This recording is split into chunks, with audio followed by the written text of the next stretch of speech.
ഋഷികേശിലെ ഗംഗ ആരതി ആശ്രമങ്ങളും മാത്രമല്ല കേട്ടോ, നല്ല അടിപൊളി വൈബുള്ള കുറേ കഫേസ് കൂടിയുണ്ട്.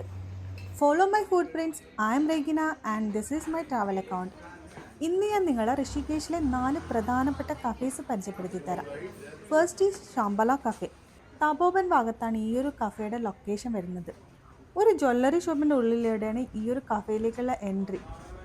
ഗൂഗിൾ ലൊക്കേഷൻ നോക്കിയിട്ട് കുറേ ചുറ്റിത്തിരിഞ്ഞാണ് അവസാനം ഇവിടെ എത്തിയത്. കണ്ടുപിടിക്കാൻ പാടുപെട്ടപ്പോൾ തിരിച്ച് പോയാലോ എന്നുവരെ ചിന്തിച്ചാണ്. ഇവിടെ വരുന്നതിന് മുമ്പേ ഞാൻ വിസിറ്റ് ചെയ്യാൻ പ്ലാൻ ചെയ്ത ചുരുക്ക സ്ഥലങ്ങളിലൊന്നാണ് ഈ ഒരു കഫേ. അതുകൊണ്ട് അങ്ങനെ അങ്ങ് വിട്ടുകൊടുക്കണ്ടെന്ന് വിചാരിച്ചു. ഇവിടെ എത്തിയപ്പോൾ വാഹ്, എന്താ ഒരു ഫീലിംഗ്! ഇവിടെ നിന്ന് നോക്കിയാൽ കാണുന്നത് നമ്മുടെ ഗംഗാനദി. ഗംഗാനദിയുടെ തീരത്താണ് ഈ ഒരു കഫേയുടെ ലൊക്കേഷൻ. ലൈറ്റായിട്ട് മ്യൂസിക്കും പ്ലേ ചെയ്തിട്ടുണ്ടായിരുന്നു. ഇരിക്കാൻ തുടങ്ങിയാൽ പിന്നെ തിരിച്ചു പോകാനേ തോന്നില്ല, അത്ര സമാധാനമുള്ള ഒരു വൈബാണ്. കുറേ ട്രാവലേഴ്സ് വിസിറ്റ് ചെയ്യുന്നൊരു കഫേ കൂടിയാണ് ഇത്. ഞാൻ പല പല ആംഗിളിൽ സെൽഫി വീഡിയോസ് എടുക്കാൻ നോക്കിയതാണ്. ബട്ട് എങ്ങനെ എടുത്തിട്ടും ഒരു മെനയാകുന്നുണ്ടായിരുന്നില്ല. എന്നാൽ പിന്നെ സെൽഫി വീഡിയോസ് വേണ്ട, നമ്മുടെ ഗംഗാമ്മ ഉണ്ടല്ലോ, ആളുടെ വീഡിയോസ് തന്നെ അങ്ങ് എടുക്കാമെന്ന് വിചാരിച്ചു. ആളിങ്ങനെ നല്ല സുന്ദരിയായിരിക്കുന്ന സമയം കൂടിയാണിത്. പിന്നെ ചില നൈറ്റുകളിൽ ഇവിടെ ലൈവ് മ്യൂസിക് കൂടി ഉണ്ടാവാറുണ്ട്. ബട്ട് നൈറ്റൊക്കെ ഇവിടെ കംപ്ലീറ്റ് ഓക്യുപ്പൈഡ് ആയിരിക്കും. വരുന്നതിൻ്റെ മുമ്പേ നൈറ്റ് വിളിച്ച് നോക്കിയപ്പോൾ സീറ്റിംഗ് അവൈലബിലിറ്റി ഉണ്ടായിരുന്നില്ല. അപ്പം തന്നെ മനസ്സിലായി സൂപ്പർ കൂൾ കഫേയാണ് ഇതെന്ന്. അതാണ് ഇന്ന് പകൽ വന്ന് എക്സ്പ്ലോർ ചെയ്യാമെന്ന് വിചാരിച്ചത്. അപ്പോൾ ശമ്പള കഫേയുടെ വിശേഷങ്ങൾ ഇത്രയേ ഉള്ളൂ. നമുക്ക് അടുത്ത കഫേയിലേക്ക് പോവാം. ഇതാണ് സീക്രട്ട് ഗാർഡൻ കഫേ. ഈ ഒരു കഫേയുടെ ലൊക്കേഷനും വരുന്നത് തപോവൻ ഭാഗത്ത് തന്നെയാണ്. നല്ല ഗാർഡൻ ഏരിയ തന്നെയാണ് ഇതിൻ്റെ ഒരു പ്രത്യേകത. പിന്നെ ഔട്ട്ഡോർ സീറ്റിങ്ങും. ഇവിടെ ബുക്ക് റീഡ് ചെയ്യാനും വർക്ക് ചെയ്യാനൊക്കെ വരുന്ന വിസിറ്റേഴ്സാണ് കൂടുതലും. പിന്നെ അത്യാവശ്യം നല്ല കേക്ക്സ് ആൻഡ് ഷേക്സ് ഒക്കെ അവൈലബിൾ ആണ്. കുറച്ച് ടൈം ഇവിടെ വന്ന് റിലാക്സ് ആയിരിക്കാൻ പറ്റിയൊരു സ്പോട്ട് തന്നെയാണ്. ഇതാണ് എനിക്കിവിടെ കിട്ടിയ കമ്പനി. ആൾ എൻ്റെ കൂടെ തന്നെ ഉണ്ടായിരുന്നു, ഞാൻ വന്നിട്ട് തിരിച്ച് പോകുന്ന വരെ.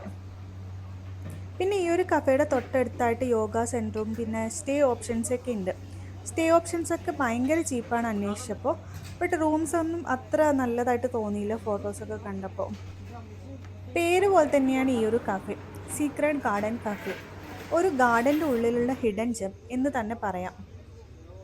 ഋഷികേശിൽ വരികയാണെങ്കിൽ ഒരിക്കലും മിസ്സാക്കാൻ പറ്റാത്തൊരു കഫേ തന്നെയാണ് കേട്ടോ ഈ ഒരു സീക്രട്ട് ഗാർഡൻ കഫേ. പിന്നെ ഇത് ഞാൻ റോഡ് സൈഡിൽ നിന്ന് കണ്ടൊരു കഫേയാണ്, ഉള്ളിലോട്ട് പോയിട്ടില്ല. പിന്നെ ഞാൻ പറഞ്ഞ 4 കഫേസിൽ ഈ ഒരു കഫേ ഇല്ല കേട്ടോ, ഇത് ഞാൻ ജസ്റ്റ് കണ്ടപ്പോൾ വീഡിയോ എടുത്തേ ഉള്ളൂ. പിന്നെ ഞാൻ പറഞ്ഞ 3ാമത്തെ കഫേയാണ് ടാറ്റ് കഫേ. ഇതിൻ്റെ ലൊക്കേഷൻ വരുന്നത് നമ്മുടെ ശംബല കഫേൻ്റെ തൊട്ടിപ്പുറത്ത് തന്നെയാണ്.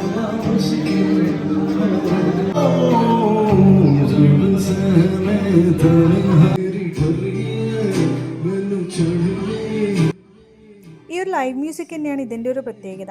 അപ്പം നമുക്ക് അടുത്ത കഫേയിലേക്ക് പോവാം.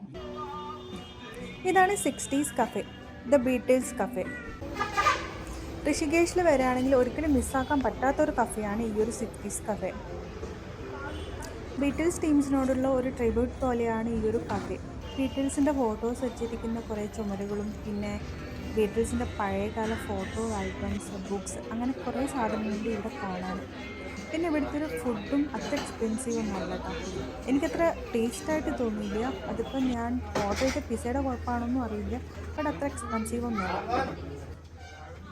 ഇതാണ് ഞാൻ പറഞ്ഞ ആ ഒരു ഫോട്ടോ ആൽബം. കുറേ പഴയകാല ഫോട്ടോസ് ഉണ്ട്, എനിക്ക് തോന്നുന്നൊരു 1960s എടുത്തൊരു ഫോട്ടോസ് തന്നെയാണ്.